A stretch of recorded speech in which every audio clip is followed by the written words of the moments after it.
Hello जी। कैसे हैं आप सब? आई होप आप सब ठीक हैं। हम भी सब ठीक हैं। बस आज मैं थोड़ी सी मुझे दिक्कत हो रखी है आज दांत में। मैंने आपको पहले भी बताया था कि 15-20 दिन से मेरे दांत में दर्द था। जाड़ में था एक्चुअली। तो वो ठीक ही नहीं हो पा रहा था। और पिछले 2-3 दिन से मैं बहुत ज़्यादा परेशान थी क्योंकि नींद ही नहीं आ पा रही थी। सो जैसे ही सिर मैं बेड पे रख रही थी वैसे ही दर्द स्टार्ट हो रहा था, तो बर्दाश्त से बाहर हो रहा था। तो आज मैंने डेंटिस्ट की अपॉइंटमेंट ले रखी है, तो अभी जा रही हूँ बस मैं। इसलिए मैं यहीं से स्टार्ट कर रही हूँ क्योंकि मैं लेट हो रही हूँ। मैं घर का काम किया, फटाफट निकली क्योंकि आज सुबह से ही पानी भी मेरे लग रहा है जाड़ के अंदर। तो मैंने सोचा चला आज तो जाना ही पड़ेगा। मैं बहुत बच रही थी इस चीज़ से। मैंने बहुत सारी टैबलेट भी खा ली एंटीबायोटिक दर्द की, किसी से कोई आराम नहीं हुआ। देसी नुस्खे भी किए, नहीं आराम हुआ।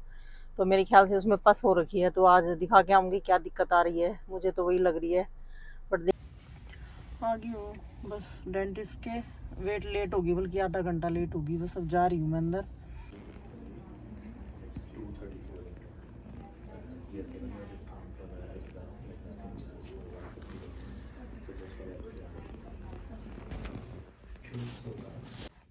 जा आई हूँ डॉक्टर के। और आरसीटी का बोला है डॉक्टर ने कि करवा लो आप। अभी तो उन्होंने बस थोड़ा सा ही ट्रीटमेंट किया है क्योंकि दर्द इतना हो रखा था मेरे, कुछ समझ में ही नहीं आ रहा था। मैं अभी तो थोड़ा बहुत कर दूँ जितना हो सके। अभी उन्होंने किया है तो आगे फिर 10 तारीख के बाद ही करवाऊँगी मैं। जिस डेंटिस्ट के मैं गई थी वो किसी ने बताया था मुझे, इंडियन ही था वो पूरा का पूरा, और उसके अंदर ऑर्थो का भी था। मैंने ज़्यादा शूट नहीं किया वहाँ पे क्योंकि मैं बहुत लेट पहुँची और टाइम ही नहीं था कि इतना शूट करूँ मैं, क्योंकि आगे और भी अपॉइंटमेंट थी डॉक्टर की और पेशेंट के साथ। तो बस मैं गई और जाते ही मेरा नंबर आ गया। तो उन्होंने पहले चेक किया तो देखा कि अंदर पूरा पस हो रखा है इस वाली साइड में। फिर उसके बाद फिर उन्होंने एक्सरे किया यहाँ पे। और का तो मुझे पता नहीं। उस डेंटिस्ट के $40 लिए एक दांत के एक्सरे के। उन्होंने बोला था कि अगर पूरा करवाओगे दांतों का तो $80 और एक का करवाओगे तो $40। तो वो करवाया। एंड उसके बाद फिर उन्होंने देखा तो ये बोला कि आरसीटी करनी पड़ेगी। तो आरसीटी का उन्होंने बोला 950। तो सारा टोटल खर्चा लगा के $1300 बताया उन्होंने। $1500 तक जा सकता है। बना लिया मैंने खिचड़ी मेरी, और बस अभी खाऊंगी। रात के 10 से ऊपर का ही टाइम हो गया है। बस बच्चे भी अपने कुछ बना लिया इन्होंने। आज इनका मन कर रहा था ऐसे स्नैक्स खाने का। मैंने बना लो तुम। कुछ एयर फ्रायर में बना लिया, कुछ इन्होंने तल दिया। तल तो मैंने ही दिया, एयर फ्रायर में इन्होंने बना लिया। और बस मैंने मेरी खिचड़ी बनाई है, अभी खाऊंगी फिर गोली लेऊंगी।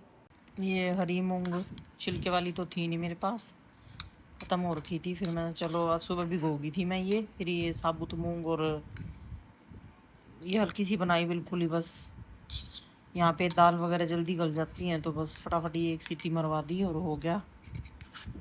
थोड़ा दूध मिला लिया इसमें क्योंकि दही मैं इतनी खाती नहीं। बस ये खाऊंगी। बस खा लूँ खिचड़ी।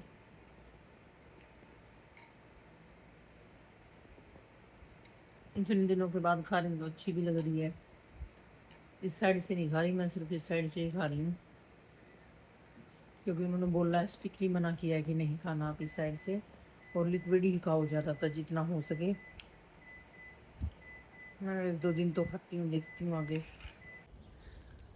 होगी है जी सुबह अभी, और मैं आ गई हूँ नीचे थोड़ा घूमने के लिए क्योंकि मौसम थोड़ा अच्छा था। मैं चल नीचे घूम आती हूँ, आज छुट्टी भी है सब, तो आराम से रिलैक्स होकर सारा काम करूँगी। और बहुत कम मौका मिलता है ऐसे घूमने का, तो सोचा कि आज अभी घूम के आती हूँ थोड़ा। दांत में दर्द अब तो कम है, पहले से बहुत ज़्यादा कम है।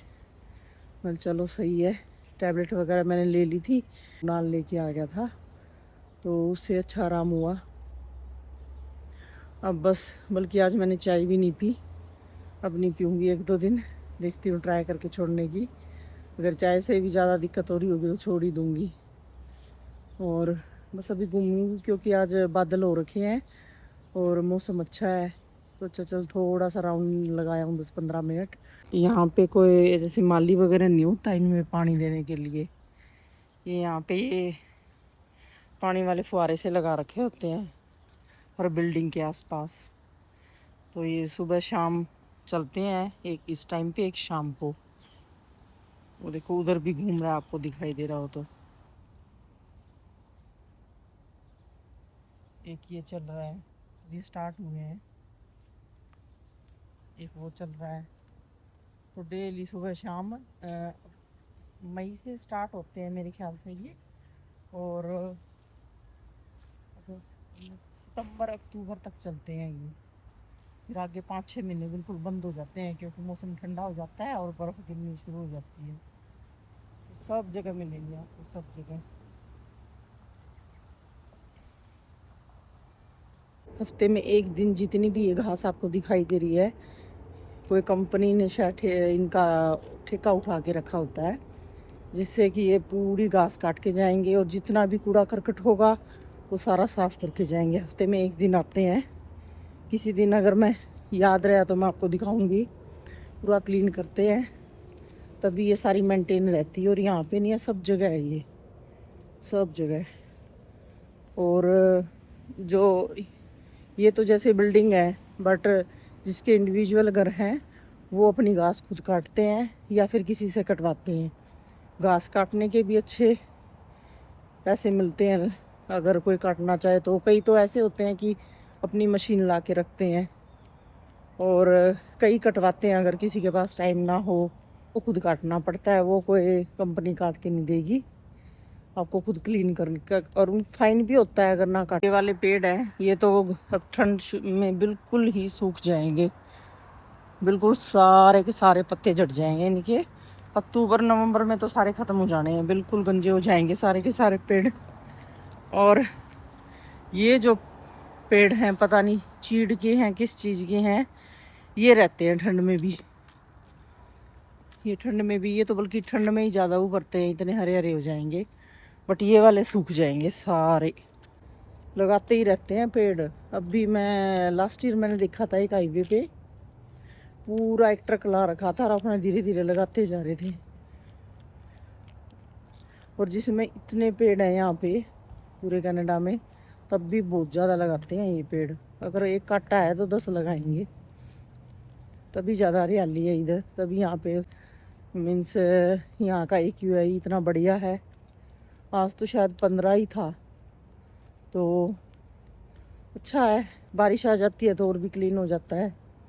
और ये तो जैसे सिटी है, GTA है, जैसे इंडिया में दिल्ली NCR है, वैसे यहाँ पे GTA बोलते हैं, ग्रेटर टोरंटो एरिया। तो इसलिए यहाँ पे थोड़ा सा प्रदूषण रहता है। बट अगर आप बाहर जाओगे, बाहर के एरिए में, तो वहाँ पे बिल्कुल ही क्लीन मिलेगा। आ गई थी घूम के, बस अभी बैठी हूँ नीचे आके, थोड़ी देर 5-7 मिनट बैठूँगी फिर जाऊँगी ऊपर। जैसे हमारे इंडिया में दिल्ली NCR में 2-3 सिटी आती हैं, नोएडा, गुड़गांव, दिल्ली, फरीदाबाद, इस टाइप की। तो यहाँ पे भी ऐसे छोटी छोटी सिटी हैं ये, टोरंटो, ब्रैम्पटन, स्कार्बरो और मिसिसागा। तो उनको मिला के एक GTA बना रखा है, दिल्ली NCR की तरह ही। ज़्यादा किलोमीटर नहीं है, 1 घंटे 1.5 घंटे में आप एक कोने से दूसरे कोने में पहुंच सकते हो बाय ड्राइविंग। अगर बस से जाओगे तो टाइम लगता है, यहाँ पे 2.5 घंटे भी लग जाएँ, 3 घंटे भी लग जाएँ। बट ये वाला जो पैच है जी टोरंटो के पास वाला, यही यहीं पे ज़्यादा डेवलपमेंट है। आगे तो फिर एग्रीकल्चर एरिया और छोटे छोटे टाउन शुरू हो जाते हैं। दिखाऊंगी जब अगर इधर से बाहर गए तो। वो भी बहुत ही अच्छा है, बहुत ही सुंदर है। आगे तो बिल्कुल ही नेचर स्टार्ट हो जाती है। चलती हूँ बस अभी ऊपर, देखूंगी दूध वगैरह लेंगी ब्रेड के साथ। देखो हमारे नीमो को, अंशुल बाहर गई है बैल्कनी में, तो मस्त यहाँ पे ऐसे हाथ रख के बैठ गया। बाहर नहीं जाता ये जल्दी से, करता है थोड़ा सा। नीमो, ओह ओह, ओए नीमो।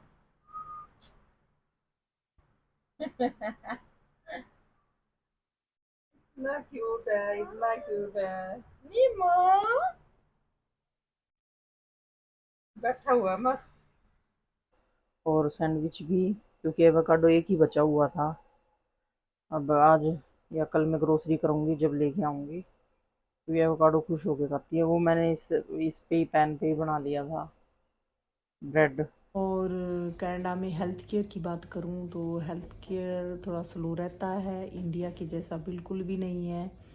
आप ये नहीं है कि आपको थोड़ी सी भी तकलीफ़ हुई आप फटाफट डॉक्टर के गए और 5 मिनट में इलाज हो गया, वो नहीं होता है। आपको थोड़ा वेट करना पड़ता है, हो जाता है बट वेट करना पड़ता है। ये है यहाँ का, क्योंकि मैंने एक्सपीरियंस किया लास्ट ईयर। मेरे इस वाली फिंगर में थोड़ा कट लग गया था स्लाइसर में, तो नाखून और स्किन दोनों थोड़ी थोड़ी कट गई थी। तो जब मुझे थोड़ा काम पड़ा था डॉक्टर के, उसमें मुझे कम से कम 6-7 घंटे लग गए थे। दिन में लगा था और रात हो गई थी, क्योंकि जब इतना आइडिया भी नहीं था कि कहाँ पे कैसे जाएं। एक क्लिनिक में चले गए पहले, वॉक इन में, तो वहाँ पे उन्होंने हाथ ही नहीं लगाया। बोलते नहीं, आप इमरजेंसी में जाओ बड़े हॉस्पिटल में, वही आपका इलाज होएगा। तो वहाँ पे गए तो 4 घंटे की वेटिंग थी। फिर दूसरे में गई, फिर वहाँ पे भी 2-3 घंटे की थी। फिर लास्ट में एक में गए तो उन्होंने 1 घंटे की वेटिंग करवा के फिर मेरा इलाज कर दिया। मैं जिसमें पट्टी बांधी, उन्होंने टेटनस का टीका लगाया और दवाई बता दी कि आप बिटाडिन वगैरह लगाते रहो। वो मैंने लगाई घर पे 5-6 दिन, उससे थोड़ा सा आराम हुआ। पट्टी भी मैंने घर पे ही करी, क्योंकि ऐसे नहीं जा सकते आप बार बार। तो यहाँ का हेल्थ केयर तो है ही स्लो थोड़ा, बट ये है कि हो जाता है इलाज। थोड़ा आपको पेशेंस रखना पड़ता है। नर्सिस बहुत अच्छी होती हैं, बस थोड़ा सा टाइम लग जाता है उनको हमें ट्रीट करने में बट ये है कि चलो ठीक है। बट ये दांत का तो मेरे से हो ही नहीं रहा था कंट्रोल। बहुत दिनों से मैंने किया, अभी 20-25 दिन मैंने लगा दिए कि हो जाएगा ठीक, बट आखिर में मेरे को जाना ही पड़ा डॉक्टर के। चलो वो तो एक अच्छा एक्सपीरियंस था डॉक्टर के, फटाफट मेरा नंबर आ गया। इंडियन ही स्टाफ था सारा, डॉक्टर भी इंडियन थे, तो अच्छे से मेरे को भी दिक्कत नहीं हुई उनके साथ कम्युनिकेट करने में।